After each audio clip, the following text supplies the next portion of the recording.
राधे कृष्णा। जय बोलो राधा रानी की जय। जय बोलो श्री कृष्ण कन्हैया लाल की जय। जय बोलो यमुना मैया की जय। जय बोलो गोवर्धन गिरिराज की जय। जय बोलो वृंदावन धाम की जय।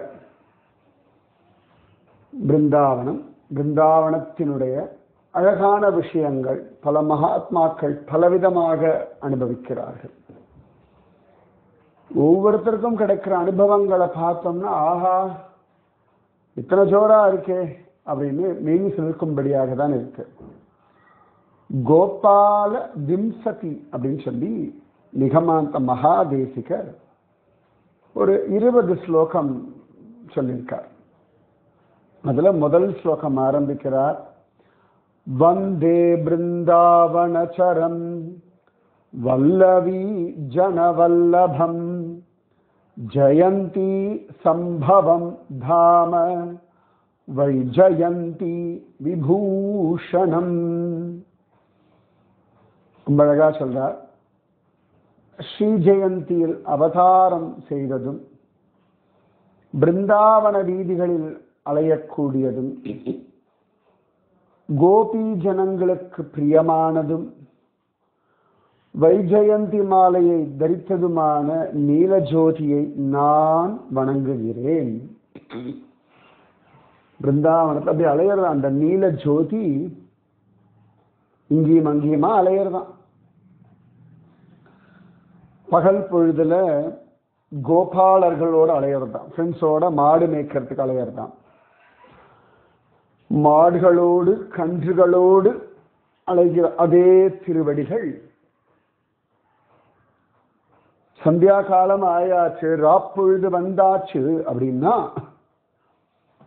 ஏகாந்தமாக கோபிகைகளோடு ராதிகாராணியோட அலைகிறதா. வந்தே பிருந்தாவனச்சரம். ரொம்ப அழகு. பகல்லையும் அலையிறான், ராத்திரியும் அலையிறான். அவ்வளோ பிஸியா இருக்க முடியுமா? அப்படி ஒரு அவதாரம் கிருஷ்ண அவதாரம். அதாவது பகல் ராத்திரி தூங்கும்போது நல்லா தூங்குறான்.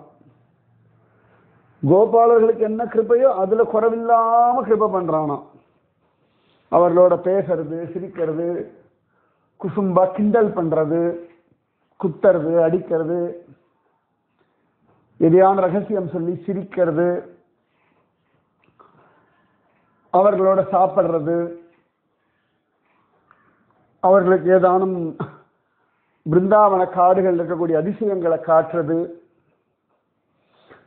அசுரவதம், இதெல்லாம் கோபர்கள் தான் பார்க்கிறார். நிறைய கோப குழந்தைகள் தான். கோபிகள் பெருசா அசுரவதத்தை நேரடியா சில சில சந்தர்ப்பங்கள்ல காண கிடைக்கிறது. அது அப்புறம் சொல்றேன். அசுரவதம், தேவர்களுடைய ஸ்தோத்திரம், தேவர்கள் மேலிருந்து பூமாரி பொழிதல், இதெல்லாம் கோப குழந்தைகள் நிறைய பார்க்கலாம். அவைகள்லாம் வீட்டில் ஜோரா நீ கிருஷ்ணன் இதை பண்ணான், பகாசுரவதம் பண்ணான், அகாசுரவதம் பண்ணான், விடுவ பண்ணா சொல்றதுகள். இரவு ஆயிடுத்து அப்படின்னா இவன் கோப குழந்தைகள் பலராமர் எல்லாரையும் விட்டுட்டு ஆனந்தமா பிருந்தாவன காட்டில அலையறானாம். ஏகாந்தமா கோபிகைகளுக்காக விசேஷ அனுகிரகம் பண்றான். பொழுது விடியறதுக்கு முன்னாடி, பொழுது போன பிறகு கோபிகைகளுக்கான அனுகிரகம். அவர்களோட யமுனையில ஜலக்கிரீடை பண்றது, அவர்களுக்காக வேணுகானம் பண்றது, அவர்களுக்கு அழகா அவர்களை கட்டி பிடிச்சுக்கிறது, அவர்களோட கையை கோத்தண்டு பிருந்தாவனத்தில் அப்படி காற்றில் அலையிறது, அவர்களோட ராசக்கிரீடை ஆடுறது, எந்தெந்த கோபிக்கு என்னென்ன தேவையோ அந்த தேவைகளை பார்த்து பார்த்து பூர்த்தி பண்றது, இப்படி அலையக்கூடியதால வந்தே பிருந்தாவனச்சரம் வல்லவி ஜனவல்லபம் ஜெயந்தி சம்பவம் தாம வைஜயந்தி விபூஷணம். அழகா பகல் பொழுதெல்லாம் வைஜெயந்தி மாலையை போட்டு இருக்கான், ராத்திரி ஆயிரத்துனா வேற மாலையை போட்டு இருக்கானா. கோபால குழந்தைகள் கொடுக்குற கொடிமலர்களையும் போட்டுக்கிறான். கோபிகள் தங்கள் கைகள் எடுத்து அப்படி கண்ணன் மேல அப்படி போட்டுக்கிறாள். அதுவே மாலையா ஏத்துக்கிறானா, கை மாலை. எப்படி திருமாலை ஆண்டாள் எப்படி பூ மாலை திருப்பாவை மாலை எல்லாம் கொடுத்தாலும் அந்த மாதிரி கோபிகள் 2 கையை எடுத்து அப்படி கண்ணனுடைய கையில போட்டு, இன்னடா போய் கோபாலா கிருஷ்ணா அடுத்தாதேடா அப்படின்னு இந்த கோபிகைகள் தங்கள் கைகளையே கண்ணன் கழுத்துல மாலைகளா போடுறாலும் அதையும் ரசிக்கிறானாம். அப்ப எவ்வளவு வசதியா இருக்கும் இல்லையா அந்த பிருந்தாவனம். அதுலதான் நம்ம இம்லி தலா அந்த ஸ்தல லீலையை பார்த்துட்டு இருக்கோம். ராதாராணி அலங்காரம் பண்ணி ராசக்கிரடைக்கு போற வழியில அந்த புளிய மரத்தினுடைய பழுத்த பழம் கீழே விழ அந்த பழத்தினுடைய ஓடு ராதாராணி காலை கீறி விட்டதுனால ராதாராணிக்கு ராசக்கிரடைக்கு போகிறதுக்கு கொஞ்சம் சமயமாயிடுது. அதனால ராதாராணி பிருந்தாவனத்துல மரங்களே இல்ல, புளிய மரமே இல்லாம போகட்டும்ன்ற மாதிரி சொல்லிட்டார். அந்த காலத்துல அந்த மரங்களை இருந்த பொழுது பார்த்தவர்கள் அந்த அந்த பழுக்கிறதே கிடையாது, அப்படியே காஞ்சி போயிடுறது அப்படின்னு சொல்றது உண்டு. நான் பார்த்ததில்லை, ஏன்னா பச்சை மரம் தான் நான் பார்த்திருக்கேன். அப்ப இந்த புளிய மரம் இப்படி இருக்கு. ஸோ ராதாராணிக்கு ரொம்ப பிரியமான ஒரு ஸ்தலமா எடுத்து இந்த இம்லி தலா. சில சந்தர்ப்பத்தில் ராதாராணி கிருஷ்ண ஸ்மரணையில அப்படி யமுனை ஆற்றங்கள் அப்படி ஏகாந்தமா உட்கார்ந்து கண்ணனை நினைப்பாளாம். ஒரு சில சந்தர்ப்பத்துல இந்த ராசலீலை நடக்கும் பொழுது கண்ணன் மறைஞ்சு போயிடுவான். ராதாராணி கோபிகைகள்லாம் தேடுவார்கள். அதன் பிறகு கோபிகா கீதம் பாடுவார்கள். அதன் பிறகு கண்ணன் கிடைப்பான். அப்பெல்லாம் ராதாராணி என்ன பண்ணுவாளா, அந்த கண்ணனை நினைச்சுண்டு இந்த புளிய மரத்தடியில உட்கார்ந்து தியானம் பண்ணுவாளா. அப்புறம் கண்ணன் தேடிண்டு வருவான்.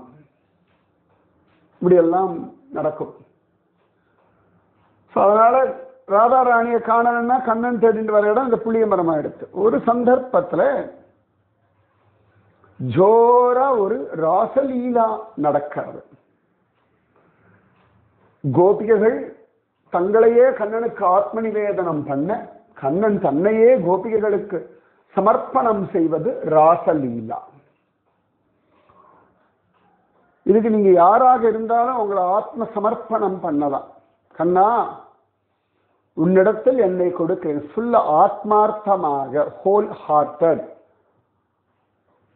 அப்படியே உங்களை கொடுக்கணும். அவ்வளவுதான். இது கூட காசு பணம் பெரிய வேதாந்த அறிவு இல்லாட்டி பெரிய ஸ்லோகங்கள் தெரியணும் அதெல்லாம் இல்லை. கண்ணா நீ பெரியவன், என்னை காப்பாற்றக்கூடியவன், உன்னிடத்தில் என்னை கொடுத்தேன் நம்பி ஒப்படைக்கிறது ஆத்ம நிவேதனம், ஆத்ம சமர்ப்பணம். அப்ப கண்ணனுடைய சொத்தாக நாம மாறிடுவோம். இப்ப நம்ம கிட்ட ஒரு உடை இருக்கு, இல்லாட்டி ஒரு பேனா இருக்கு, ஒரு வாட்ச் இருக்கு, ஒரு மொபைல் இருக்கு,